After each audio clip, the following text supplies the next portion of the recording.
Outra coisa, ele não sabe, ele nunca teve aulas de direito, ele não sabe o que é uma Constituição, ele não sabe o que é um Código de Defesa do Consumidor. E isso eu me preocupo bastante, senhores senadores. Isso é cidadania. Nós aprendemos conteúdos que ele nunca vai usar na vida dele. E, de repente, deixamos de lado conteúdos extremamente importantes para a nossa vida, para o nosso dia a dia. A pessoa que for ser um engenheiro, ele não teve esses conteúdos e não vai saber. Esse é um problema que nós temos que começar a discutir. Nós poderíamos pensar, tem alguns conteúdos, por exemplo, as antigas disciplinas que existiram, como o SPB, Educação Moral e Cívica, que, como foi falado aqui nessa tribuna, seria interessante que elas retornassem, mas eu continuo com certo medo. Porque essas nomenclaturas, elas vêm e voltam.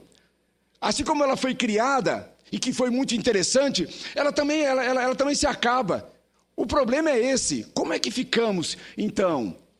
Simplesmente alguém chega e termina? Eu tenho para mim, senhores senadores, que nós deveríamos, senhor presidente, que nós deveríamos começar a pensar muito naquilo que é ensinado para os nossos jovens. Teve uma época que um professor de matemática falou para mim, se queixando, professor de um curso de matemática lá da Univille, em Joinville, Santa Catarina. Ele disse, puxa vida, os nossos alunos vêm fazer o curso de matemática, mas eles não sabem uma equação de segundo grau, não sabem resolver uma equação de segundo grau. Aí eu disse, pois é, os nossos estudantes de direito, eles vêm fazer direito, mas nunca estudaram uma Constituição. Aí ele disse, sim, mas a Constituição nunca foi ensinada. E aí eu disse, mas e quem disse que a equação de segundo grau é necessária e que a Constituição não é necessária? Porque alguém um dia assim imaginou. Nós temos que começar a parar para pensar nesses conteúdos. Alguns falam assim, isso é cidadania. Isso pode ser colocado nos temas transversais.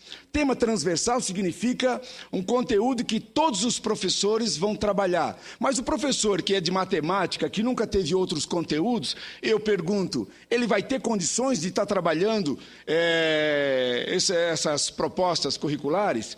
Se ele nunca teve isso, como é que ele vai poder trabalhar?